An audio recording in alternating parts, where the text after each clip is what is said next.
Hello mga kaibigan, maligayang pagdating sa aking channel. Nandito ako na may bagong video. Ang paboritong mag-asawa ng mundo ng telebisyon sa Turkey, sina Engin Akyurek at Tugba Büyüküstün, ay naghiwalay. Sa pagkakataong ito ay isang hakbang na magugulat sa iyong mga tagahanga.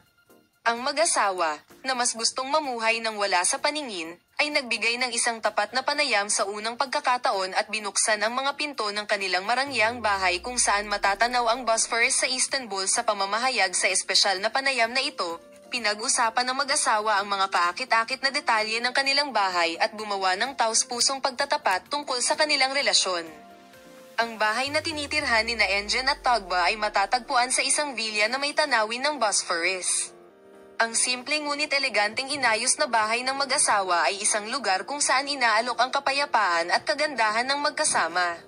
Sa panayam, ipinakita ng mag-asawa ang mga mamamahayag sa paligid ng kanilang tahanan at nagbahagi ng mga detalye ng dekorasyon. Sinabi ni Tugba Büyüküstün na mas gusto nila ang mga natural na texture at pastel tones sa dekorasyon ng bahay. Sinabi ni Engin Akyurek na siya ay lalo na interesado sa disenyo ng silid-aklatan at sulok ng sining sa panahon ng proseso ng dekorasyon, kung saan ang bawat sulok ay puno ng mga detalye na nagpapakita sa amin ng mga aklat at mga kwadro na gawa ay kailangan para sa akin. Comfortable ako dito at suportado ako ni Tugba sa bagay na ito. Binigyang diin ng mag-asawa sa panayam na ang bahay ay hindi lamang isang lugar, kundi isang tahanan din kung saan sila nakatira ang pinakamahalagang sandali ng kanilang relasyon.